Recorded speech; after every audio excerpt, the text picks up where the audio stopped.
Assalamualaikum warahmatullahi wabarakatuh. Waalaikumsalam. Selamat pagi, salam sejahtera untuk kita semua. Nah, ini saya panggil aja Iqbal ya, ya Iqbal. Siap, siap. Ya. Terima kasih ini Mas Iqbal.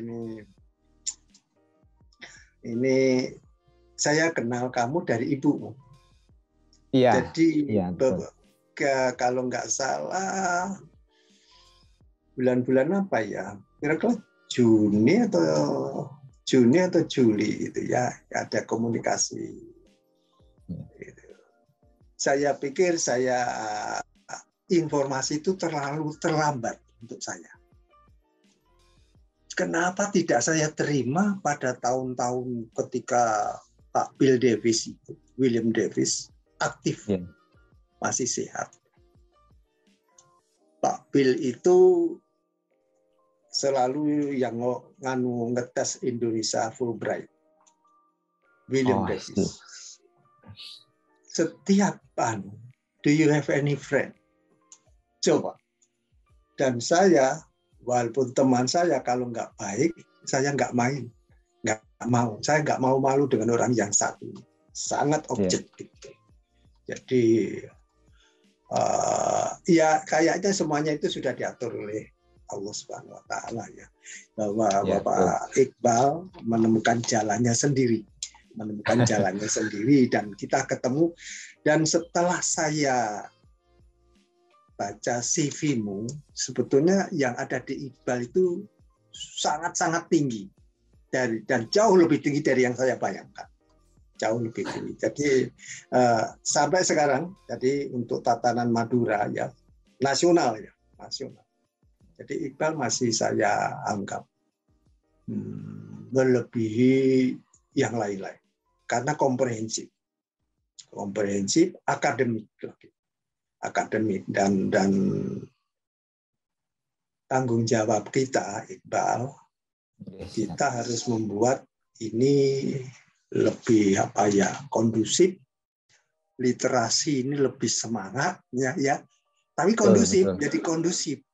Dan jadi berbagai isu, wacana dan macam-macam keadaan negara kita, bangsa kita, suku-suku di antara kita kadang-kadang masih perlu dibenahi sana sini. Dan inilah tujuan podcast. Ini adalah tujuan untuk membangun bangsa. Jadi bukan hanya membangun diri sendiri, tetapi kita itu membangun bangsa, bahwa kita ini, kamu lihat Pak Surahman itu begitu cintanya dengan Indonesia dan Amerika, ya karena tanah air yang kedua. Saya sudah membaca dari saudara-saudara yang terhormat, bapak-bapak, ibu-ibu, adik-adik, ya, anak-anak, cucu-cucu. Saya ini kakek sudah tua. Masih di muda. Di depan Anda ini adalah kalau sebut milenial. Jadi cara berpikirnya ya, sudah saya anggap lebih bagus dibandingkan teman-teman sebaya saya. Dengan fasilitas yang lebih bagus lagi sebetulnya. Di zaman saya itu untuk bisa membaca buku itu harus ke perpustakaan. Kalau tidak bisa mengakses perpustakaan, habis deh. Tidak tahu apa-apa saja. Nah, saya beruntung ini ketemu dengan Iqbal Nurul Azhar. Beliau adalah dosen tetap dari program studi sastra Inggris Fakultas Ilmu Sosial dan Budaya Universitas Trunojoyo Madura, UTM. Nah, terkenalnya UTM itu di Kamal, ya, di Kamal Bangkalan, ya, Jawa Timur, ya, Madura, Jawa Timur.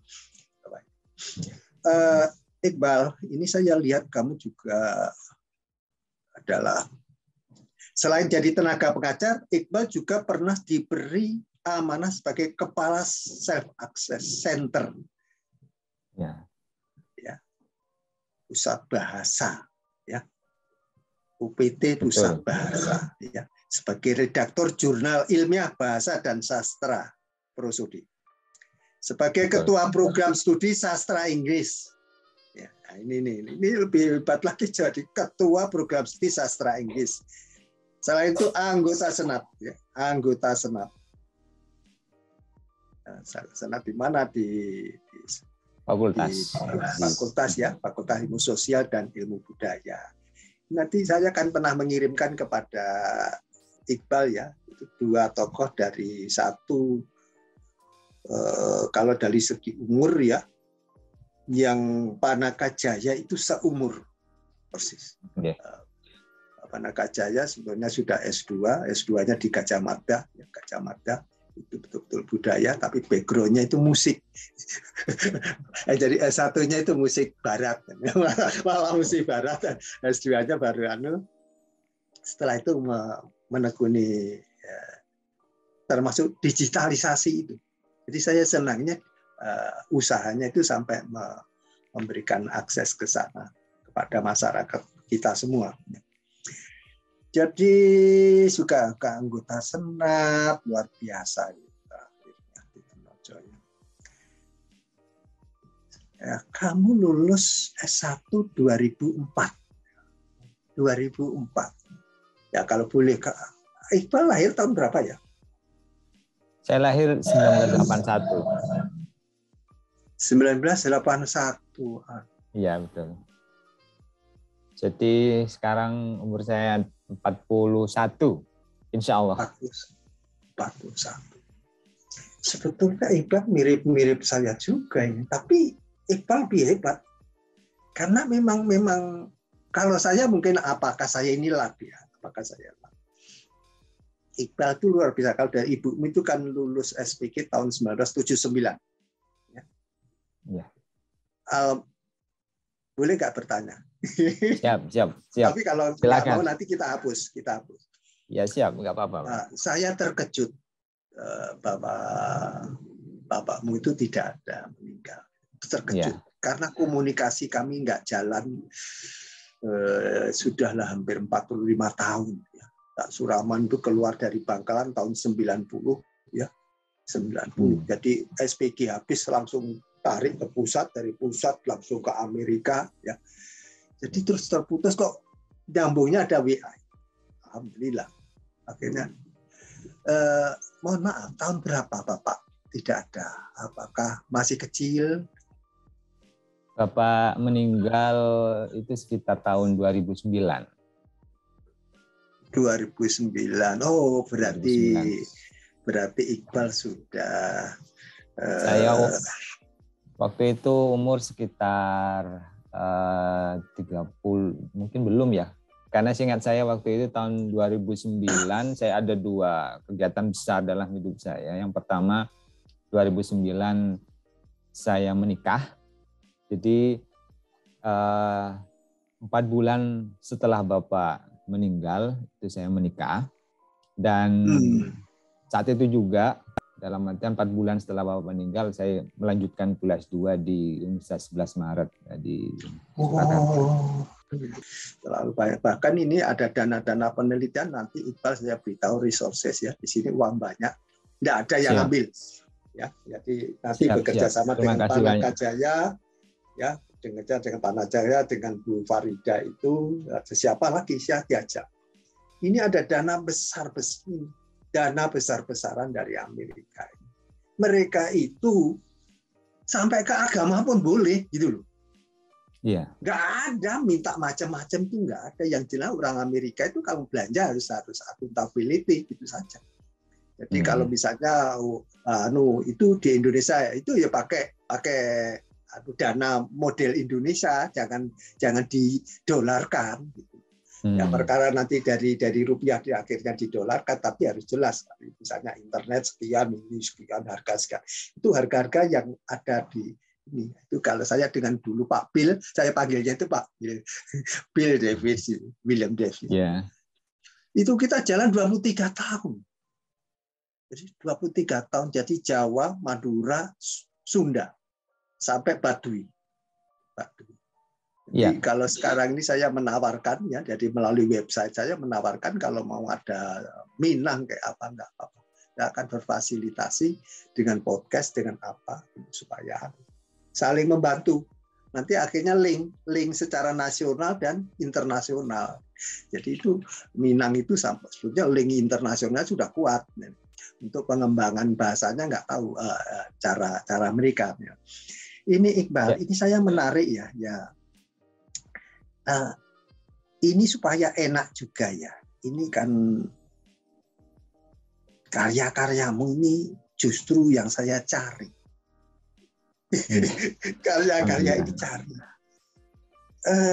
Saya merancang untuk membuat semacam e-book. Karena kalau sampai di printing, saya punya ponakan itu.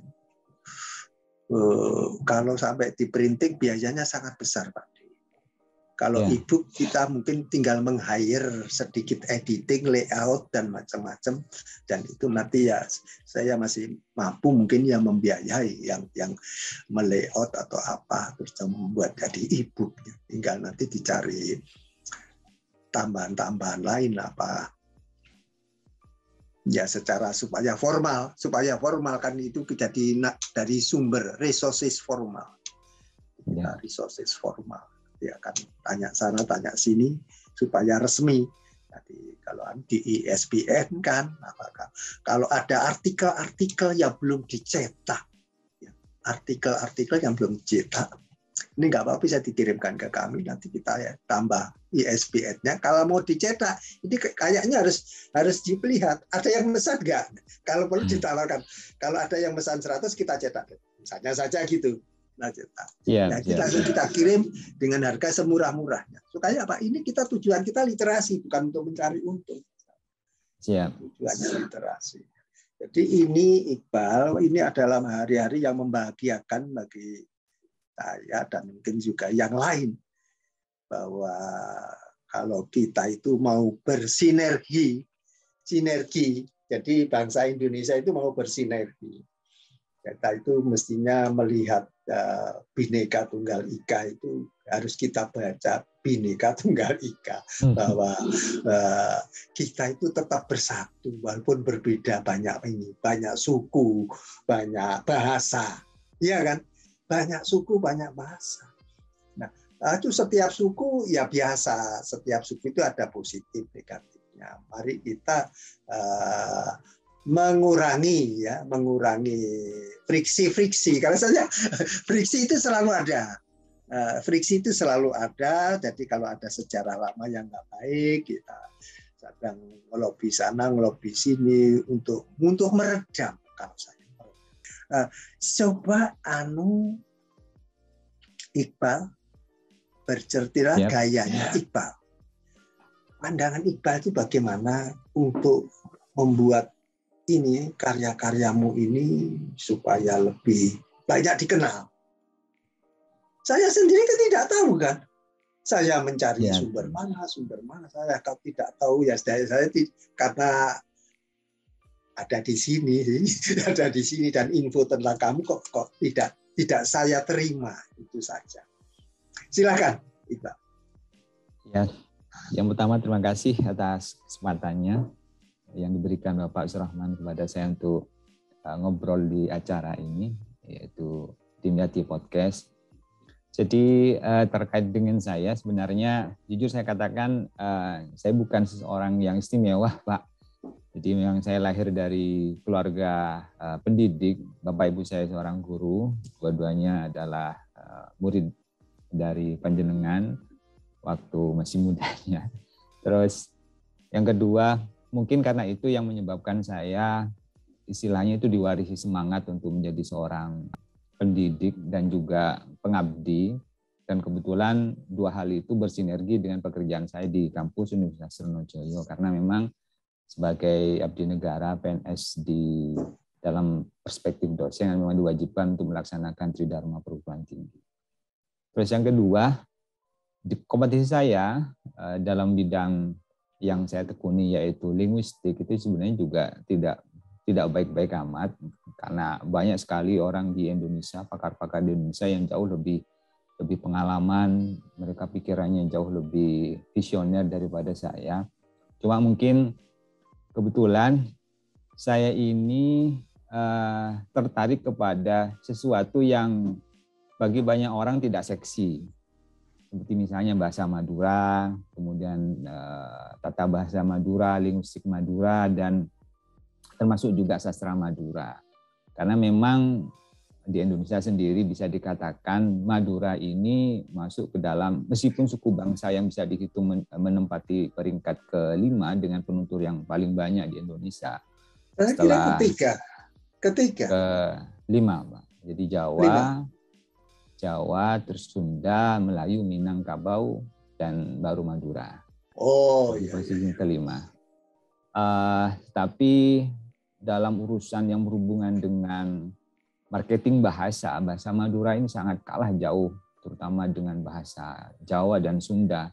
Karena dimanapun kita bisa melihat bahwa di media elektronik, TV, sinetron, dan semuanya kebanyakan bahasa Indonesia, dialek yang digunakan kebanyakan adalah dialek, kalau enggak dialek Jawa, kadang juga Betawi, kadang juga Sunda, jarang sekali yang dari Madura. Kalaupun toh misalnya dialek bahasa Indonesia, dialek Madura digunakan, itu sepertinya hanya dijadikan sebagai pengisi humor-humor, aspek-aspek humor. Jadi unsur-unsur yang sifatnya menonjolkan bahasa Madura itu sangat kecil sekali, sangat jarang sekali untuk ditampilkan.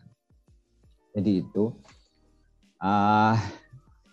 mungkin ya. Terus yang kedua, bisa jadi mungkin saya termasuk seseorang yang beruntung karena mungkin ada orang tua, terus juga support dari sistem komunitas saya yang ada di Universitas Trunojoyo, yang menyebabkan saya merasa nyaman untuk berkarya di bidang ini. Jadi meskipun saya di sastra Inggris, tapi selama saya berada di prodi saya, para pimpinan saya sebelum-sebelumnya itu tidak pernah mempertanyakan, loh, situ kan misalnya gini ya, situ kan ada di sastra Inggris, kenapa kok karya-karyanya tidak dalam bahasa Inggris saja? Tidak misalnya berbahasa Inggris, tapi dibiarkan untuk melakukan eksplorasi di situ. Sehingga saya merasa, wah ini mumpung ada kebebasan, saya tidak mau menyanyiakan amanah itu, akhirnya saya berkarya di situ. Kali pertama saya menulis artikel, saya terbitkan waktu itu ada seminar, memperingati pensiunnya dari Bapak Prof. Suparno waktu itu, dari UNY. Itu adalah pengalaman yang memang merupakan milestone saya untuk kemudian saya diterima artikelnya, judul artikel saya itu adalah, kalau nggak salah itu terkait dengan bahasa Madura yang dituliskan dengan menggunakan perspektif kertas dan tinta. Jadi waktu itu saya menyoroti bagaimana orang Madura susah sekali untuk diajak menulis dalam menggunakan bahasa Madura. Salah satunya penyebab utamanya tentu saja adalah karena masalah faktor ejaan. Terus yang kedua karena ejaannya kurang disosialisasikan sehingga akhirnya orang menjadi malas karena akan menyita waktu, kemudian juga menyebabkan mereka kadang-kadang sering beda pendapat ketika ada tulisan dalam bahasa Madura untuk menginterpretasikan apa maksud dari tulisan itu. Akhirnya ujung-ujungnya orang Madura give up, menyerah, kemudian pakai bahasa Indonesia. Itu yang saya soroti. Artikel saya kemudian muncul di situ dan saya merasa kok enak ya menjadi presenter, tulisannya dipampang di proceeding di situ. Dari situ kemudian saya menulis sampai akhirnya terakhir saya menulis buku itu tahun 2019 bersama dengan rekan saya Bagus, menulis tentang buku sebenarnya. Dan kebetulan didanai waktu itu oleh UTM melalui riset pengumpulan universitas terkait dengan cerita rakyat yang berhubungan dengan para pujuk. Jadi pujuk-pujuk yang ada di Madura jumlahnya kan banyak, Pak. Bahkan bisa dikatakan ribuan karena setiap desa itu pasti memiliki pujuk. Oh ya, pujuk itu kalau diterjemahkan dalam bahasa Indonesia itu makam yang dikeramatkan. Biasanya makam dari sesepuh desa, makam dari ulama yang ada di situ, yang kemudian sudah meninggal, kemudian dianggap karena memiliki kontribusi yang besar, kemudian dianggap memiliki istilahnya entah itu kemampuan spiritual, supranatural yang cukup tinggi sehingga akhirnya dikeramatkan. Jadi gara-gara pengkeramatan itu muncul banyak sekali cerita yang berhubungan dengan itu. Dan ketika saya mendengar cerita dari mahasiswa-mahasiswa saya yang kebetulan waktu itu saya mengajar mata kuliah Madura Studies, saya jadi terinspirasi untuk menggali, ini kayaknya bisa dieksplor lah untuk menjadi sebuah buku, karena kalau misalnya kemudian kisah-kisah tersebut itu tidak diinventarisasi, bisa jadi mungkin suatu ketika generasi muda itu menjadi lupa.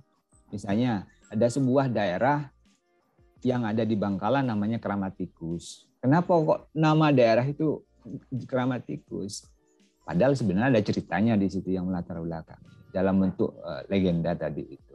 Nah, kalau misalnya itu tidak dikonservasi, tidak dicatat, ditulis dalam sebuah buku, suatu ketika nanti jangankan 20 tahun ya, bisa jadi 10 tahun lagi generasi muda anak-anak kita misalnya kalau ditanya ini Keramat Tikus kenapa kok namanya Keramat Tikus? Mereka pasti akan mengatakan entah, enggak tahu. Nah, itu yang saya berusaha untuk menjaga jangan sampai supaya kejadian itu terjadi.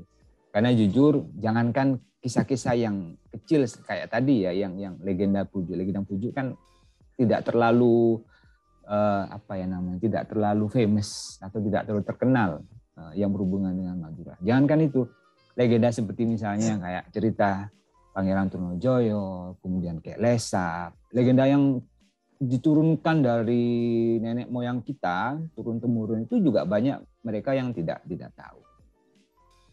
Pangeran Cakraningrat yang keempat, perannya bagaimana bertarung untuk istilahnya itu membela kepentingan rakyat Bangkalan, kemudian juga yang terkenal yang andai kata misalnya kita bikinkan sebuah seri film itu sangat layak untuk dijadikan sebagai sebuah bahan, yaitu tentang Joko Tole, malah banyak juga cerita yang tidak tahu, misalnya tentang pertempuran Joko Tole melawan Tempo Abeng, kemudian ada cerita tentang Poter Koneng dan seterusnya. Nah, itu jangan sampai itu kejadian. Nah, itu yang pertama. Terus yang kedua ada yang memotivasi saya, yaitu ketika saya menulis banyak hal terkait dengan bahasa Madura terutama, referensi saya, jujur saya katakan, kebanyakan itu justru saya jumpai malah dari luar negeri. Salah satunya dari Davis tadi itu. Yang merasa aneh gitu.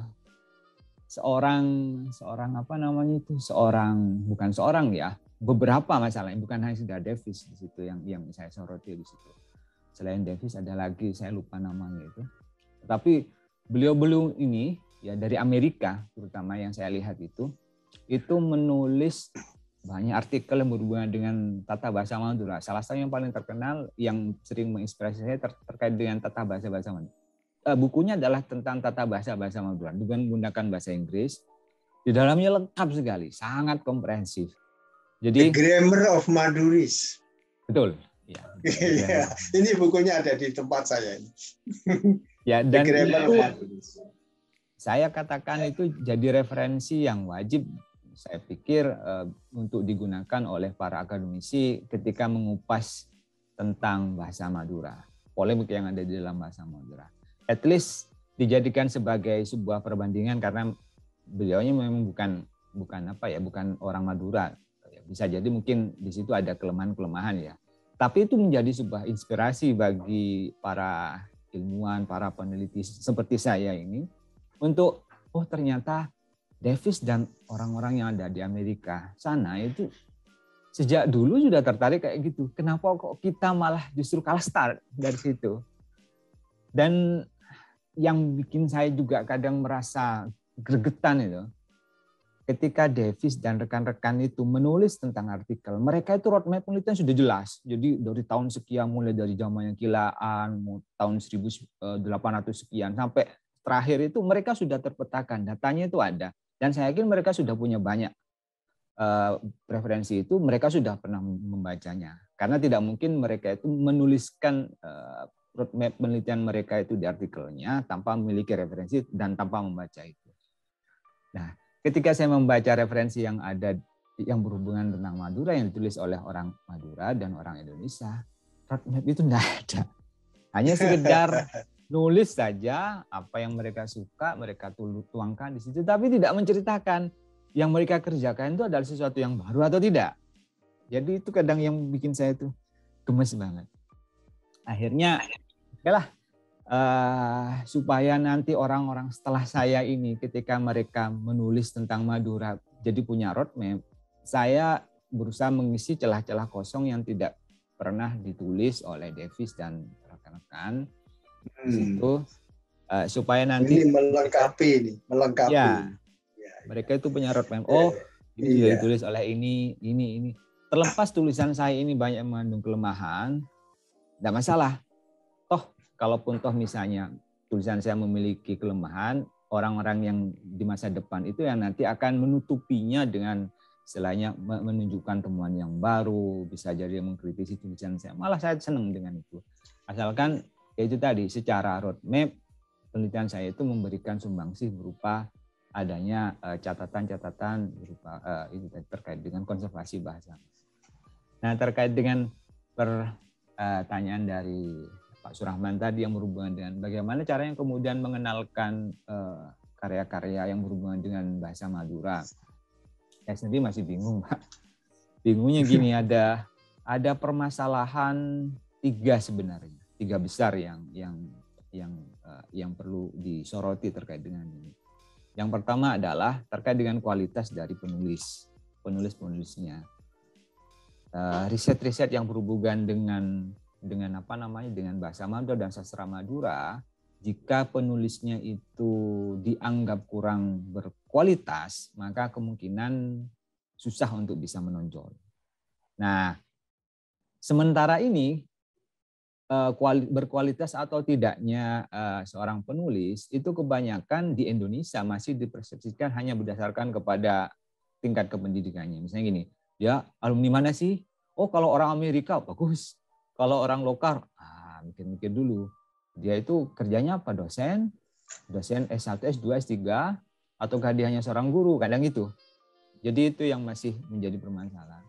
Kedepannya kita bisa melihat bersama bahwa banyak sekali dokter muda sepertinya akan muncul ini dari Madura. Teman saya Dr. Musnadin, beliau pakar dalam bidang fonetik fonologi, sudah pulang dari Inggris. Kemudian juga coba saya diberi linknya ya. Siap. Harus, kalau saya ini cuma mensinergikan ini. Siap. Mensinergikan power yang bagus. Jadi jangan saya berkali-kali jangan ada kalau ada orang baru, pendatang baru, lulusan luar negeri atau lulusan manapun, itu dianggap sebagai bahasa nggak suka saya tuh, kata rival tuh nggak suka. Saya Betul. Lebih senang, wah ini kalau disinergikan ini power ini bisa super power. Jadi power yang ada ini yang dari Inggris, nanti ini dari Arizona, ya.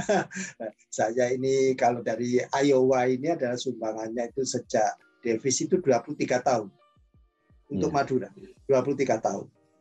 Dengan Jawa 30. Jadi Bill Davis itu umurnya 63 tahun, 30 untuk Indonesia, 30 tahun. Jadi Bill Davis itu sudah melakukan penelitian sejak 1987. Jadi saya datang ke Iowa, Bill Davis itu sudah 7 tahun, Mas. Ya. Sudah 7 tahun mencari orang Jawa. Mencari orang Jawa, bukan mencari orang Madura. Coba ketika dia tanya, kamu bisa bahasa apa? Nah, saya bisa bahasa Madura juga. Kenapa? Karena istri saya orang Madura.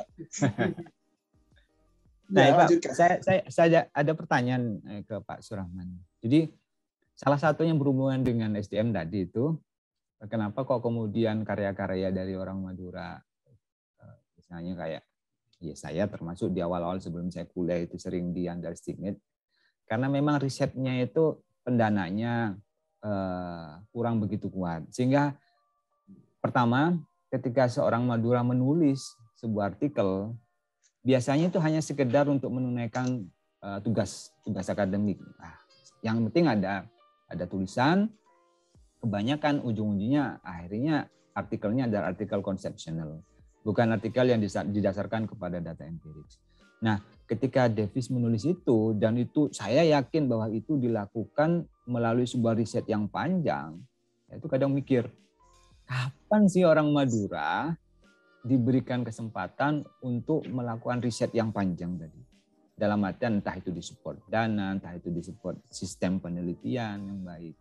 Itu yang sampai sekarang, wah ini susah ini kalau sekarang waktunya, Mas Iqbal, sekarang waktunya mari kita mulai. Saya akan mencari resources, Mas Iqbal mengkoordinasi dengan yang lain, disinergikan. Situ Bondo yang tadi dari Inggris siapa itu, dari itu kan ada banyak tuh dana-dana dari Inggris. Dia pasti punya link. Berbagi dong. Mari berbagi. Ini kalau bahasa orang Jawa bilang medit. Medit bakhil. Terus ngapain bakhil? Ini uang ini kalau orang Amerika itu kalau meninggal itu didonasikan. Didonasikan. Dan ini uangnya bukan 1 juta, 2 juta, 1 triliun. Triliun. Ini nggak ada yang ngambil. Sampai nanti saya beritahu, paling sedikit 600.000 US dollar. Oh, itu bisa sampai 3 tahun riset itu. Makanya longitudinal itu harus kita lakukan dengan cara seperti itu. Ini dananya besar. Tapi kalau kita proposalnya bagus, ini kita sudah pengalaman bagaimana accountability-nya, bagaimana kita bisa ada proof every period itu juga ada laporannya. Jadi bahwa dana ini bukan kegiatan yang di depannya di lapangan itu bukan fiksi. Itu action dan ada proof daripada karya. Jadi termasuk dokumentasi, digitalisasi, jadi di-e-book-kan, bagaimana kita melakukan pelatihan. Itu perlu pelatihan, penulisan itu perlu pelatihan. Bagaimana supaya tulisan itu bisa dipertanggungjawabkan. Jadi bukan asal menulis, ini bukan fiksi masalahnya. Lain dengan cerita fiksi. Jadi bisa fiksi itu tidak boleh didebat. Oh ini salah ini. Para sumbernya salah. Iya fiksi boleh, menulis komik boleh kok. Jadi boleh. Jadi beda kalau kita tadi Mas Iqbal bagus sekali. Silakan dilanjutkan, bagus itu idenya. Oke, itu. Nah jadi kualitas SDM itu dianggap sebagai hinder, istilahnya apa ya, constraint. Dalam orang itu mengutip atau mencari referensi yang berhubungan dengan Madura tadi. Terus yang kedua, karena berhubung juga SDM-nya dalam tanda kutip bisa dikatakan masih di dalam tataran rata-rata ya, meskipun memang ada beberapa yang sudah prominent, outstanding seperti Pak Misnadi yang saya sebutkan di situ, dan juga beberapa pakar kayak Prof. Sofyan dan seterusnya yang ada di Jember. Nah, ada kesulitan untuk bisa memasukkan tulisan-tulisan tersebut ke jurnal yang memiliki prospek untuk bisa diakses lebih luas, seperti jurnal internasional. Karena kebanyakan para istilahnya praktisi akademisi bahasa Madura masih menulis dengan menggunakan bahasa Indonesia. Sehingga kalaupun toh misalnya mau diterbitkan di jurnal pun, maka jurnal yang hanya bisa yang menampung itu hanya jurnal yang berbahasa Indonesia. Jadi skopnya ya masih nasional. Kemudian yang kedua, kalaupun toh misalnya diindekskan misalnya, itu masih tataran paling maksimal Q3, Q4 gitu. Kalaupun toh mau ke jurnal Q1, Q2, itu memang harus berbahasa Inggris. Jadi itu dia permasalahannya. Nah, itu mengapa kok kemudian muncul tantangan di situ, kenapa kok karya-karya termasuk juga punya saya itu susah untuk bisa diakses oleh orang luar. Terus yang kedua adalah permasalahan, saya katakan bisa jadi berhubungan dengan kebijakan dari pemerintah kita, yang mana sejauh ini saya sangat menyayangkan sekali kurang begitu perhatian terhadap promosi bahasa lokal atau bahasa daerah. Jadi memang pemerintah sudah memiliki badan yang berhubungan dengan kebahasaan seperti Badan Bahasa Republik Indonesia yang sekarang ini siapa mungkin ya ketuanya. Kalau yang seingat saya ketika saya berangkat ini, saya ingat Prof. Nasun yang masih jadi ketua badan, sekarang mungkin Pak Dadang Sunandar, tapi setelah itu saya tidak tahu siapa kepalanya. Itu beliau concern sekali untuk istilahnya mempromot bahasa lokal termasuk juga. Ya, termasuk juga bahasa Madura. Di Jawa Timur itu ada Balai Bahasa Jawa Timur yang justru saya bersyukur sekali karena saya beberapa kali istilahnya diminta tolong untuk membantu teman-teman di sana. Seperti misalnya menjadi editor untuk jurnal Medan Bahasa, terus juga saya pernah membantu untuk menyusun kamus bahasa Madura tahun 2017 atau 2018, saya lupa di situ. Nah, mereka sangat concern, tetapi setiap saya konsultasi, mereka juga cerita-cerita terkait pengalaman bagaimana mempromosikan bahasa Madura. Ada masalah besar di situ, yaitu kebijakan, kembali lagi kepada kebijakan. Jadi, salah satunya adalah perhatian dari pemerintah daerah, termasuk juga pemerintah pusat, yang di situ membuat sistem yang mana sistemnya itu tidak begitu kuat mendorong, istilahnya reinforce tindakan konservasi bahasa daerah. Contoh misalnya di Madura sendiri sekarang, saya melihat bagaimana perhatian dari para bupati yang ada di Madura terkait dengan bahasa Madura itu tidak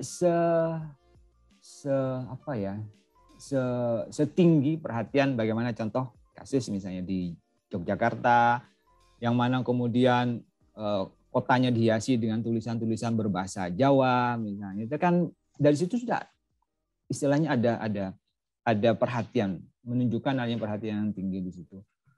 Misalnya juga bagaimana pemerintah Jogja, Solo, kemudian juga pemerintah yang mana daerah-daerahnya mayoritas berbahasa Jawa, misalnya mereka secara reguler 5 tahun sekali atau 4 tahun sekali ya mengadakan kongres bahasa Jawa.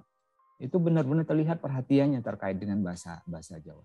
Madura, saya melihat sejauh ini kongres masih 1 kali, bahkan mungkin mau kedua kali, tapi ada yang mengatakan 3 kali. Tapi saya melihat kongres yang memang benar-benar kongres bahasa Madura itu masih 1 kali setahu saya.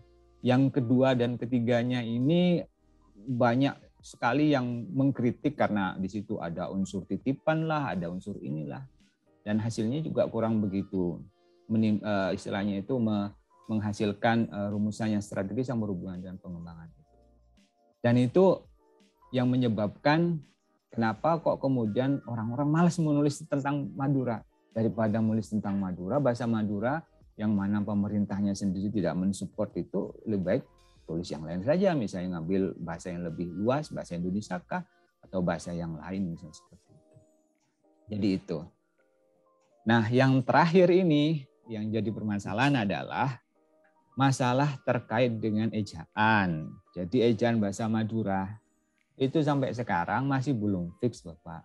Ini yang menjadi concern saya dan insya Allah akan mudah-mudahan juga saya minta doanya akan menjadi topik disertasi saya, yaitu terkait dengan ejaan bahasa Madura.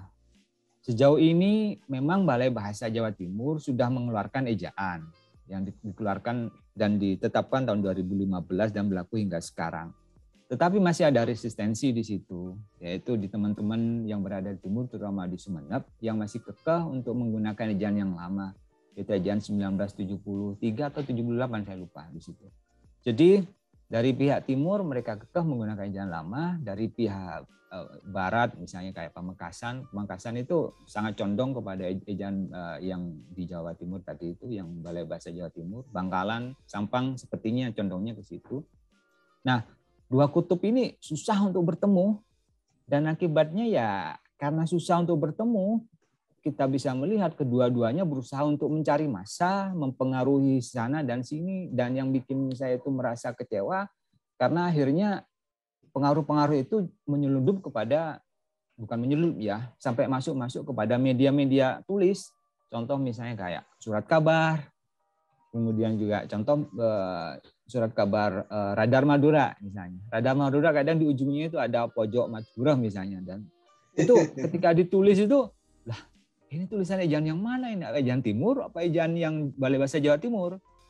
Nah, konsekuensi dari carut marutnya ejaan yang bervariasi itu, ya kita bisa melihat spanduk-spanduk ditulis dengan gaya yang berbeda, Bisa jadi gaya timur, bisa jadi gaya barat, bisa jadi ada yang karena bingung memikirkan itu, bisa jadi nggak tahu, akhirnya mereka menciptakan gaya-gaya sendiri. Nah itu sangat disayangkan karena para akademisi, misalnya kayak saya sendiri, itu butuh sumber data yang mana sumber datanya itu kalau bisa secara ortografi itu sudah pakem. Kalau bisa dalam bentuk tulis, zaman sekarang kan bisa dikatakan kita sudah bermain-main dengan teknologi, Pak. Jadi kita menggunakan big data, kita juga menggunakan korpus. Kalau tidak ada data yang kayak gitu, kami ngetik lagi dari awal itu susah dan itu bikin males. Jadi gara-gara susah untuk istilahnya apa ya, menyamakan data. Ketika kami presentasikan dengan menggunakan style ini, bisa jadi timur akan menolak. Ketika saya pakai data dengan menuliskan yang sebenarnya dengan menggunakan style timur, teman-teman yang mendukung Balai Bahasa Jawa Timur akan mengatakan itu salah. Akhirnya bingung. Ya, sumber data yang data empirik yang bisa kami sedot dengan menggunakan aplikasi korpus itu sementara yang masih terpercaya masih majalah Joko Tole yang diterbitkan oleh Balai Bahasa Jawa Timur. Tapi itu pun juga ada permasalahan karena saya melihat ortografinya kurang begitu efektif karena mengandung tanda-tanda diakritik yang tidak dikenal oleh orang-orang kebanyakan, termasuk juga para linguis karena dianggap melibatkan unsur fonetis dan fonologis di dalamnya. Padahal namanya ortografi itu biasanya jauh dari itu. Jadi itu. Nah, ya mungkin yang kecil-kecil, masalah yang kecil kayak misalnya masalah teknologi, misalnya sampai sekarang orang Madura, para tokoh Madura, pemerhati Madura masih belum memiliki kepercayaan kepada sebuah situs atau sebuah lembaga yang mana lembaga itu memiliki kredibilitas untuk bisa menampung data-data yang berhubungan dengan bahasa Madura dan karya-karyanya. Contoh kemarin Pak Surahman mengirimkan link ke saya ya, Iowa itu ya, Iowa University, di situ ada 30 cerita rakyat. Betul. Itu kan yang pertama ya, harusnya kayak gitu itu bukan muncul di Iowa loh, Pak. Itu muncul di UTM loh, Pak, harusnya. Harusnya muncul di pusat studi LPPM-nya, pusat studi mungkin bahasa dan sastra Madura, LPPM, UTM. Itulah saya kan ngomporin. Ini masa. Bill Davis itu semula menolak loh. Bill Davis itu, Surahman, I'm linguistic. Jadi dia bukan budayawan maksudnya. Well, Bill, you can do your job, I can do my job, okay? What do you mean? Within ketika cerita rakyat, nanti kamu ambil linguistiknya. You got it. Jadi kalau Iqbal itu membuka di website itu, nanti ada warna-warnanya itu, ada yang merah, ada gitu. Itu betul-betul saya yang mengerjakan. Selain itu bukan hanya saya yang menerjemahkan ke bahasa Indonesianya, padahal ya bahasa Indonesia saat nemunya lah. Tapi reduplikasinya Madura itu bukan spesial. Reduplikasinya. Jadi ya kamu seringan reduplikasinya Madura itu spesial itu. Jadi tapi bagusnya di itu kalau penelitian itu diulang-ulang pertanyaannya. Kalau ditambah ini gimana? Kalau ini bagaimana? Sehingga menemukan yang baru. Ada kiat-kiat yang mungkin Iqbal ya dulu itu awal saya melakukan penelitian Madura. Itu tahun 2009 maunya datang sih, tapi nggak boleh Amerika, lagi ribut kan Indonesia. Indonesia ribut. Kamu tahu kan 2008 itu kan ya goyah lah, kolaps kita kolaps sampai di bail out. Jadi kita itu sudah tidak ada itu dana untuk menjalankan pemerintahan waktu itu, izinnya di bail out oleh. Nah itu nggak boleh 2000 akhirnya. Terus bukan 2000, 1999. 1999 Pak Surahman itu mau berangkat, tapi nggak boleh. Akhirnya tahun 2000. Tahun 2000 itu udah berapa? terakhir ya 2000, terus 2001. 2001 itu Pak Bill mengalami accident. Jadi ya kadang-kadang gimana yang rupanya Pak Bill dengan saya itu seperti teman begitu akrabnya. Pagi-pagi itu saya disusul, saya tidak tidur di hotel, saya tidur di rumah saya di itu dekat Keramat Tikus, kamu tadi bilang gitu kan. Di Cokro Aminoto Gang 2.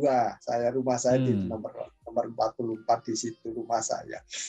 Saya tidur di rumah situ, pagi-pagi digedor. Pak Surahman apa? Ada apa? Pak Bill jatuh. Jadi orang apa? Kalau kita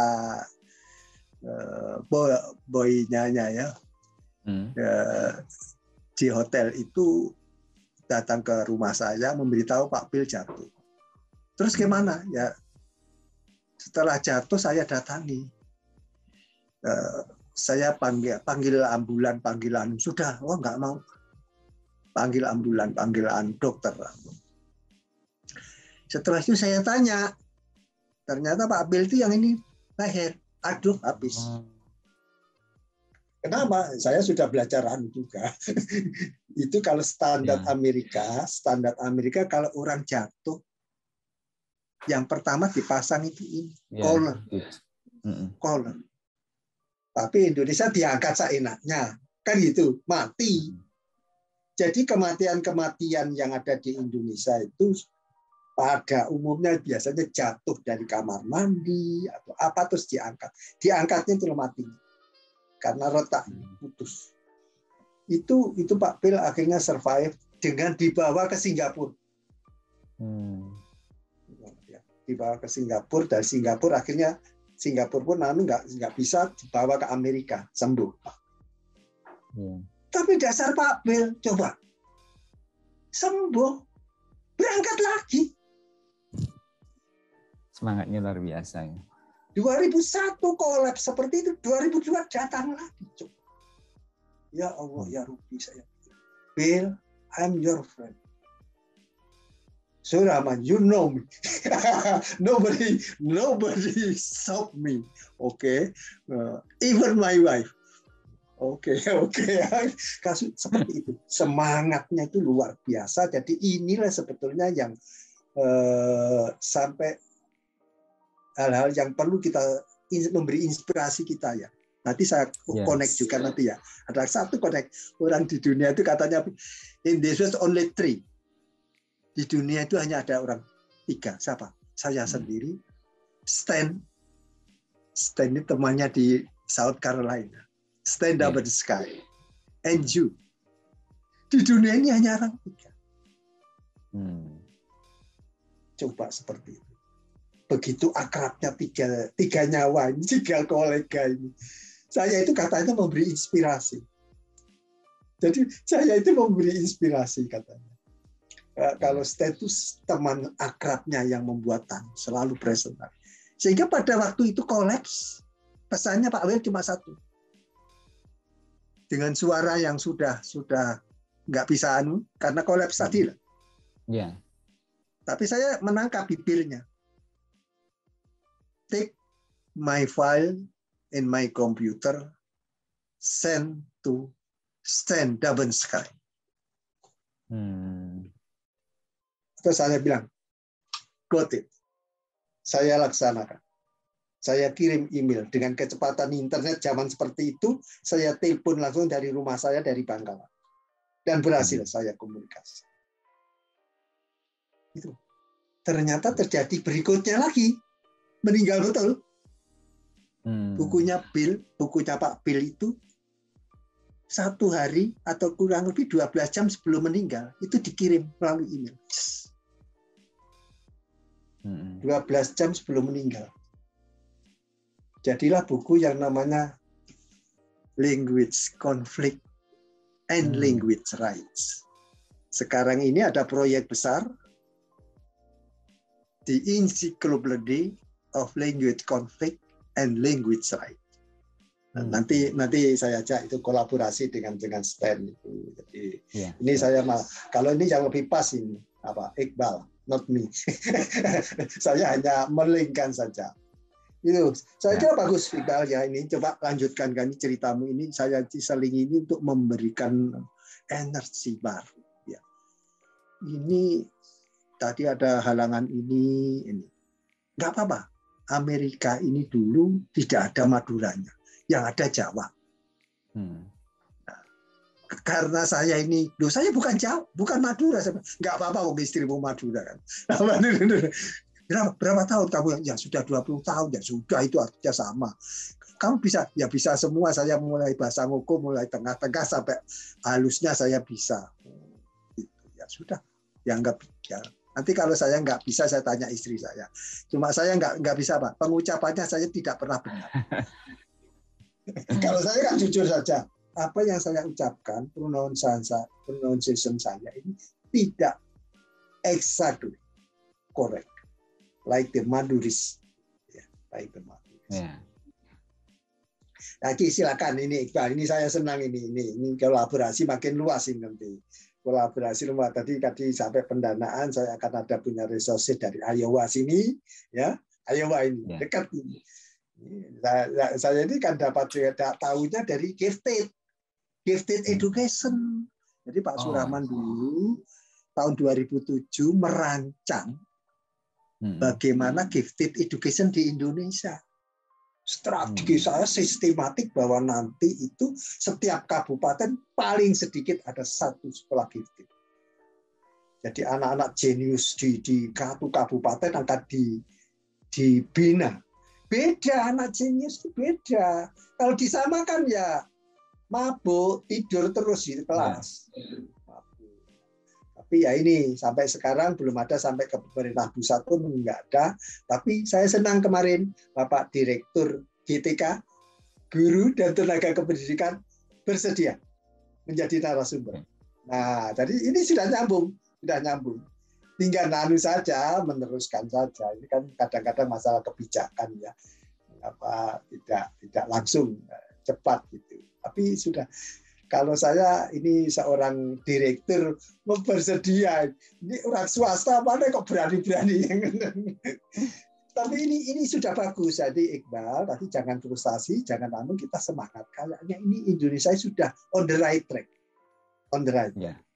Biasa politik, kiri kanan, goyang-goyang nanti ya ujung-ujungnya sama-sama lah itu.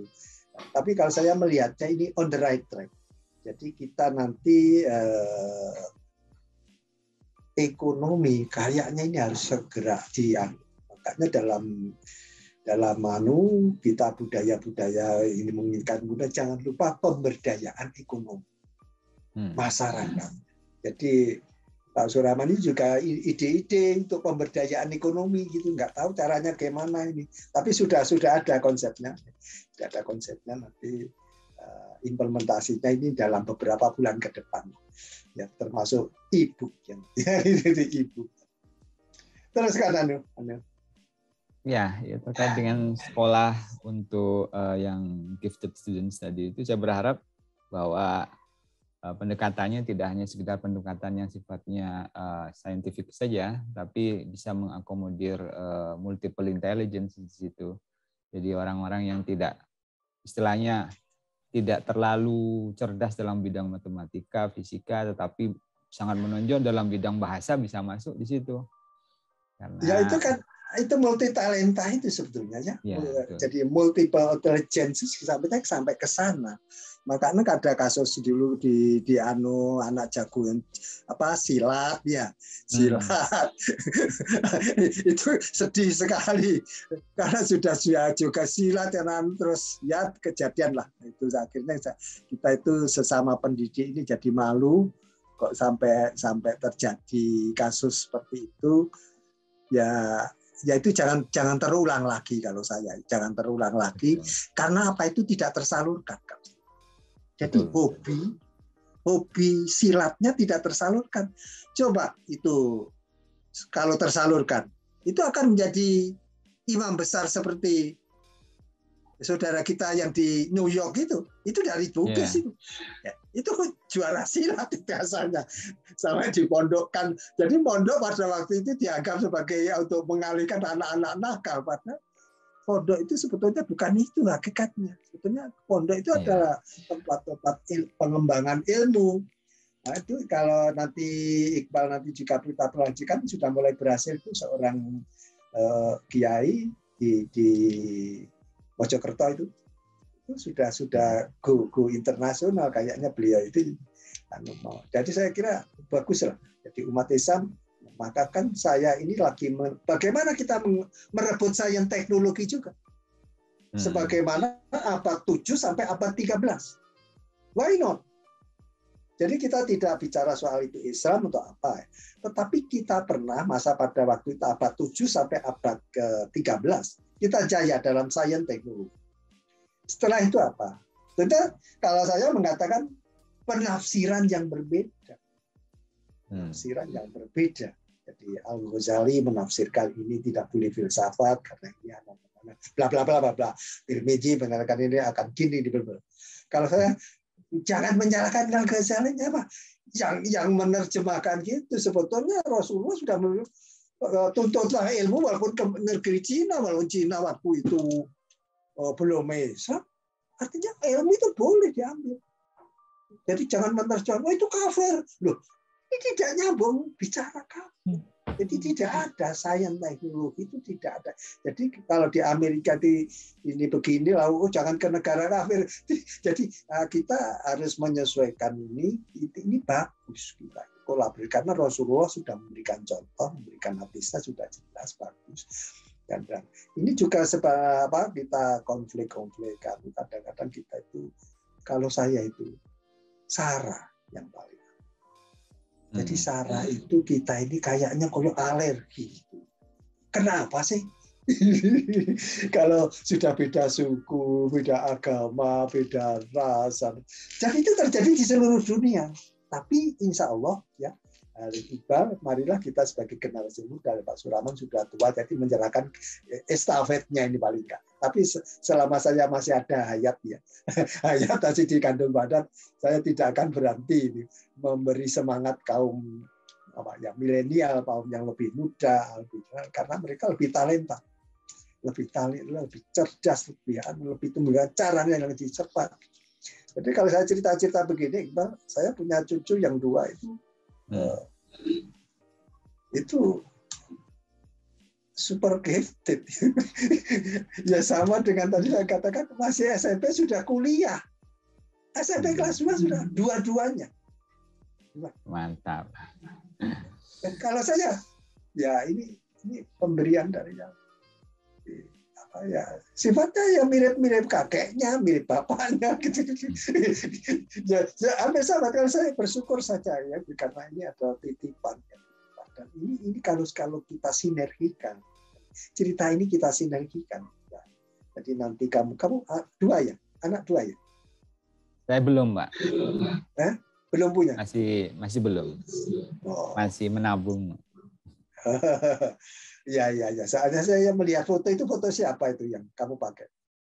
Itu foto keponakan. Oh, saya kira itu. Ya sudah. Ini namanya juga titipan Allah ya. Tapi nggak apa-apa. Iya. Kalau saya anggap itu yang namanya manusia itu hakikatnya ya. Anak itu tidak harus anak kandung. Gitu. Yeah. Anak itu tidak harus anak kandung. Murid itu tidak harus murid sendiri. Sekarang ini murid kita itu seluruh dunia. Tidak ada batas kan? Tidak ada. Jadi apa yang kita podcastkan sekarang ini, nanti yang melihat itu bukan hanya orang Indonesia. Jadi kalau sudah ada orang Meksiko membuka keluar bahasa Meksiko. Iya. Jadi yang kita ucapkan ini sudah berubah bahasa kan kita. Nah, inilah keunggulan teknologi ini kita manfaatkan yang baik. Tapi kalau saya buka YouTube, saya sedih. Kadang-kadang yang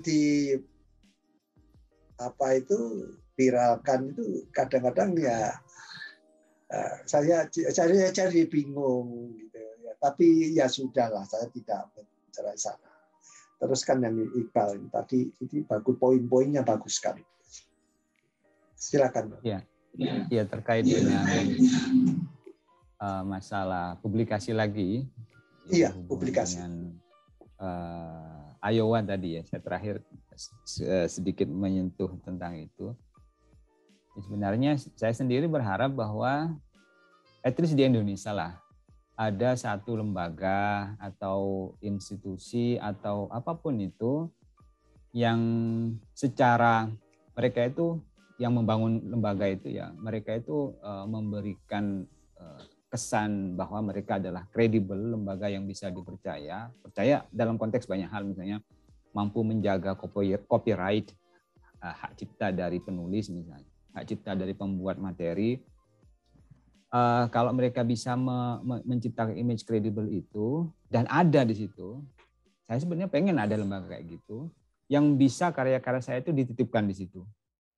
Ya, jadi andai kata misalnya ada macam kayak begitu, sekarang kan jalurnya ini ya Pak ya, jalurnya kan melewati, kalau nggak melewati jurnal ilmiah, entah itu international akreditasi, tidak akreditasi misalnya, bereputasi dan seterusnya, mereka biasanya melewati jalur buku kan. Tapi ada juga pengennya itu ya kayak website atau situs atau apapun itu yang mana karya-karya dari kami itu bisa kami titipkan di situ.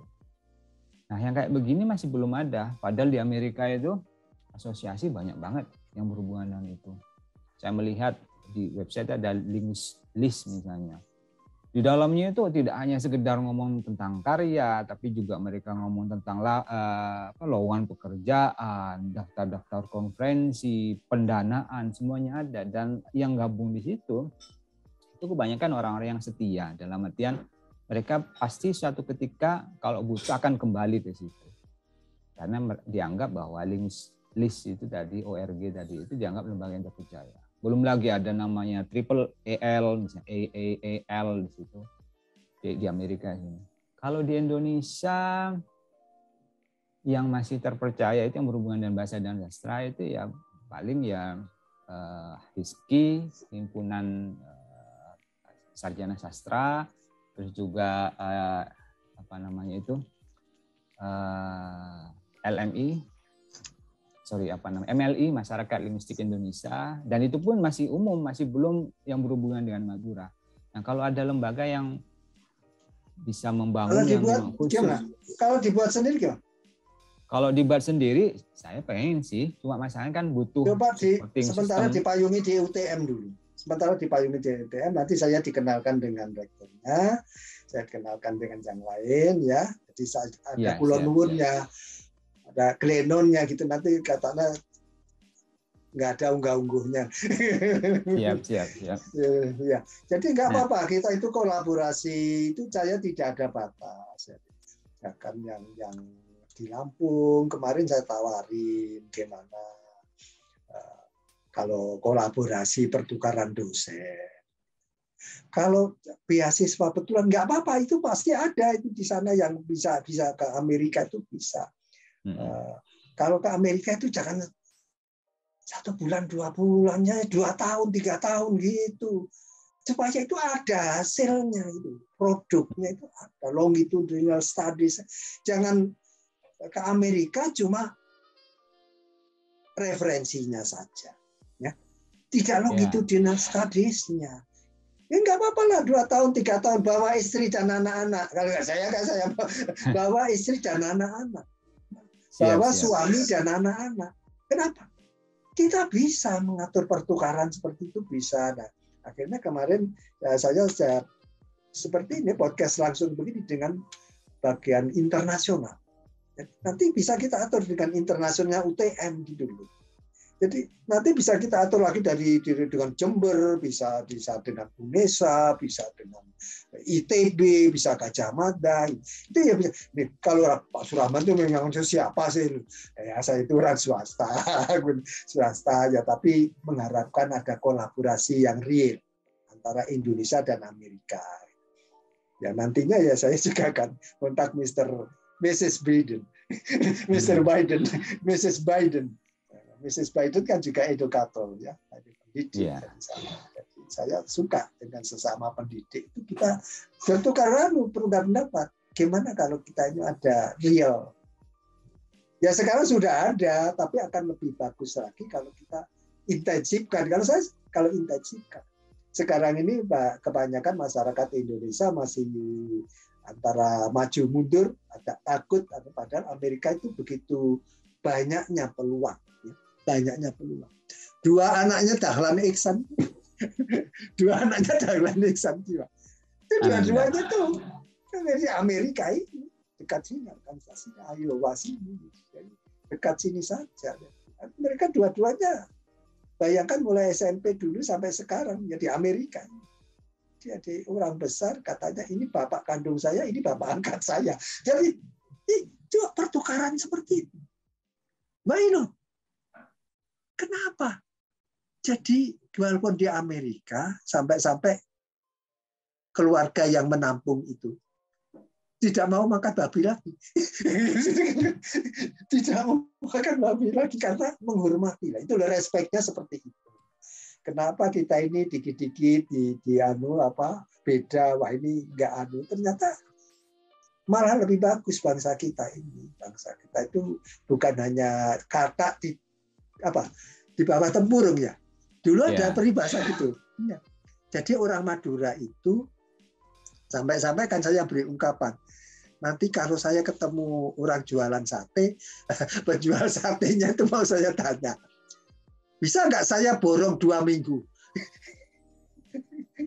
Maksudnya Bapak kapan? Penghasilan Bapak selama 2 minggu itu berapa? Maksimum. Tak bayar kontan. Dengan syarat anak-anak Bapak saya ambil. Maksudnya saya sekolahkan. Jadi saya itu ada akal gila juga keluar. Yang jualan sate sudah nggak apa-apa Bapak. Tapi anaknya jangan semuanya harus berjualan sate. Satu boleh, tapi semua ya. Gimana? Terus masa orang Madura disuruh jualan sate melulu? Nah, kalau sananya bapaknya atau ibunya pakai besi bekas atau apa. Jangan semua anaknya besi bekas. Nggak boleh sekolah, nggak boleh ini. Nah, ini kita podcast kali ini, saya sebetulnya bukan hanya Madura, di Jawa pun banyak yang begitu. Saya sudah dengar dari kemarin teman akrab saya kuliah tahun 1971. 1971 kuliah kita sama. Saya ya alhamdulillah lulusnya paling cepat. 3,5 tahun selesai saya itu. Ya. Teman saya itu akhirnya bisa ngomong. Saya kalau sudah ngomong, bercerita dengan teman yang begitu puluhan tahun, nggak ketemu, bisa 1 jam lebih. Ini cerita yang menyedihkan saya juga. Mas Condro, apa cerita? Saya ini loh punya pegawai, tidak bisa menghitung. Maksudnya 50.000 itu berapa sih nolnya? 50.000 itu nolnya berapa? Nggak bisa. Sampai seperti itu. Dia umurnya sudah 26. Ini di Jawa loh. Ya, Kediri. Kita bicara Kediri. Ada seperti itu. Artinya apa? Ini kecelakaan besar. Kecelakaan besar dan siapa salahnya? Saya termasuk. Aku pendidik. Jadi Mas Surawan ini kan guru. Kok sampai punya generasi yang tidak mampu menghitung seperti ini? Siapa yang salah? Kita salah. Saya salah. Terus lebih bawah semua pengambil kebijakan ini mengalami kesalahan. Jadi jangan menyalahkan pemerintah saja, jangan menyalahkan masyarakat. Itu adalah bagian yang harus mengambil peran. Jadi ini dulu yang Iqbal ini mari kita dulu ini kalau Iqbal di Amerika ya. Tapi karena tidak punya anak, tidak seperti saya. Ya, saya itu menyaksikan sendiri karena punya anak 4. Saya harus pergi ke TK, saya harus pergi menghadap ke guru SD, saya harus ke guru SMP, saya guru ke SMA. Satu-satu. Termasuk William Davis, Profesor Davis itu. Mestinya ketemu saya biasanya 1 minggu saya itu kerjanya itu 2 kali. Setiap pertemuan 55 menit. Ya sudah itu kerja saya. 1 minggu itu bertemu 2 kali, lainnya melalui email. Itu ya hari ini nggak ada pertemuan. You go. Why? I have to come to my kids school. Jadi sudah ngerti. Jadi ini adalah pembagian rapot. Jadi pembagian rapot itu diserahkan kepada orang tua. Orang tua diberitahu oleh guru. Apakah orang tuanya itu seorang jenderal? Itu biasa di Amerika itu. Dan ini masih jalan sampai sekarang. Jadi, ini masih jalan. Maka apa ini yang bagus-bagus ini tidak kita ambil? Kok yang diambil yang jelek-jelek? Yang di TikTok yang jelek-jelek. Yang TikToknya banyak bagus, bukan TikToknya yang salah. Isinya yang jelek-jelek itu loh yang di publish itu yang sebetulnya banyak mempengaruhi budaya kita yang ngaco. Akhirnya kita harus menyaingi. Kita membuat TikTok dengan isi yang baik. Budaya tadi, budaya lokal, bahasa lokal, peribahasa lokal. Peribahasa ini penting. Ini harus lokal dialeknya, peribahasa Madura, peribahasa Jawa, peribahasa Sunda, peribahasa Minang, peribahasa Melayu, peribahasa apa saja, peribahasa Bugis. Ini lokal dialek yang sangat-sangat mutiara bangsa. The diamond. Dan kita adalah negara yang nantinya terkaya sebetulnya. Makanya nanti itu kalau tahun 2045 itu kita mestinya bukan hanya hebat dalam sains teknologi, bukan dalam sastra budaya, tetapi juga dalam semuanya, termasuk perekonomian kita itu harus hebat. Jadi kalau anak kita tidak pintar ekonomi, ya, tidak pintar ekonomi, sekolah tidak harus di dalam negeri, kalau perlu keluar negeri. Ya, kalau perlu keluar negeri. Inilah Iqbal, kita bertemu begini ini memang bisa inspiratif sekali ya, bisa inspiratif sekali. Dan ini adalah bagus. Ada satu, saya 2 menit memberikan kesimpulan hari ini. Ya. Dan permintaan saya sebelum memberi kesimpulan, saya minta pertemuan ini jangan sekali. Kalau bisa dibuat serial. Karena tugas kita ini masih panjang. Iqbal sampai kapan kira-kira di US? Paling cepat tahun depan saya balik ke Indonesia untuk ngambil data, tapi kayaknya nggak susah. Mungkin 2024 atau 2025. Jadi karena we have longer time. Ya. Jadi kita punya waktu banyak, mungkin kita bisa kolaborasi dengan South Carolina, dan kita buka nanti saya bukunya Bill Davis, Language Conflict and Language Right, itu bisa diajarkan di Indonesia. Jadi kolaborasi itu begitu, bukan hanya termasuk mata kuliahnya diambil. Coba silakan disimpulkan selama 1-2 menit. Kesimpulannya adalah saya melihat bahwa saya membicarakan dari tadi sudah membicarakan tentang bahasa Madura terkait dengan promosi ya, dan juga pengembangan bahasa dan sastra Madura ini sampai sekarang masih terkendala. Saya menyebutkan ada sekitar 4 tadi itu, dan itu menyebabkan adanya hambatan yang berhubungan dengan bagaimana karya-karya yang berhubungan dengan bahasa Madura ini tampil secara nasional, secara internasional untuk bisa dikonsumsi oleh publik. Terus juga sebenarnya apa yang terjadi kepada bahasa Madura ini merupakan, kalau misalnya ini diselesaikan, ini merupakan sebuah kartu truf yang kalau ini sukses ya misalnya. Apa yang terjadi di Madura kemudian bisa diselesaikan, ini bisa diketok tularkan kepada bahasa-bahasa lokal yang ada di Indonesia lainnya. Jadi saya pikir karena berhubung bahasa-bahasa yang ada di Indonesia ini rumpunnya sama, yaitu rumpun bahasa Austronesia, treatmentnya saya pikir mungkin akan sedikit sama lah, meskipun di situ ada memang kearifan lokal ya yang berlaku di situ. Tapi karena berhubung dari rumpun yang sama, maka treatmentnya juga akan sama. Kalau Madura sukses, yang lain juga akan sukses. Tapi kalau misalnya Madura ini kemudian menjadi hilang gara-gara tidak adanya proses konservasi yang baik, itu juga sebenarnya menjadi alarm, tanda bahaya. Bagaimana nanti alarm itu memberi sinyal bahwa bahasa Indonesia juga akan terancam punah.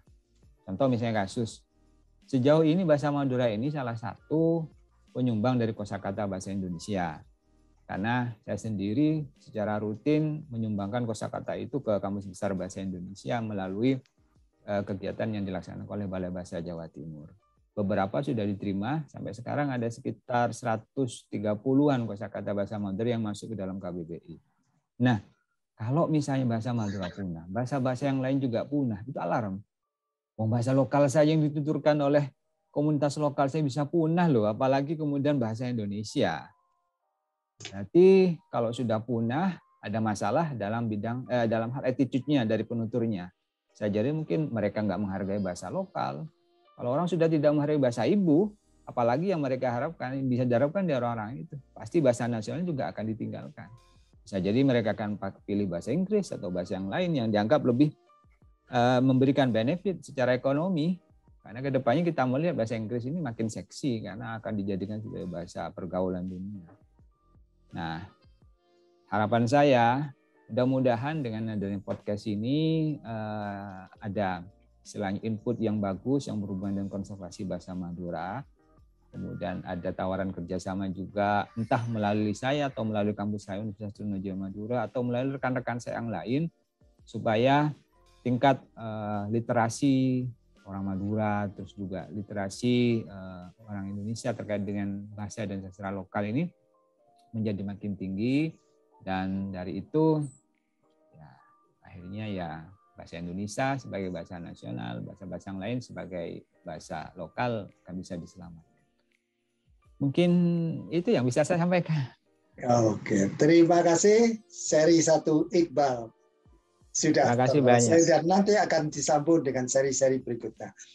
Bapak-bapak, ibu-ibu semuanya yang hadir pada podcast saat ini saya ucapkan terima kasih yang sebesar-besarnya.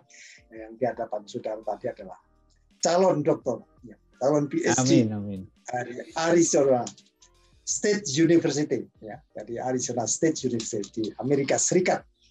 Insya Allah akan menyelesaikan disertasinya dalam waktu ya masih mungkin 1-2 tahun lagi. Ya, nah, ini datanya ini karena disertasinya itu akan cukup tebal, ya. Karena berhubungan dengan kamus bahasa Madura, ya, ini kamus bahasa Madura, ya, termasuk ini.